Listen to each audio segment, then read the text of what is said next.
مصر کے بادشاہ کو جب علم ہوا کہ یوسف علیہ السلام اس قدر علم والے، اس قدر حسن والے، اس قدر امانت والے، اور بلا قصور اتنا طویل عرصہ 12 سال جیل میں قیدیوں کے ساتھ آپ کا اس قدر محبت بھرا سلوک ہے، اور آپ نے اتنی مشکلات برداشت کیں، تو بادشاہ کے دل میں سیدنا یوسف علیہ السلام کی عقیدت اور محبت کے جذبات پیدا ہوئے۔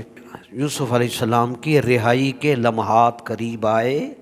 یہ بھی تربیت ہے، یہ بھی میری آپ کی ہر مسلمان کی اس واقعہ میں، ان آیتوں میں تربیت ہے۔ یہ مالک کی قدرت کا اظہار ہے کہ ہر عروج کے بعد زوال، اور ہر زوال کے بعد عروج، ہر مشکل کے بعد آسانی۔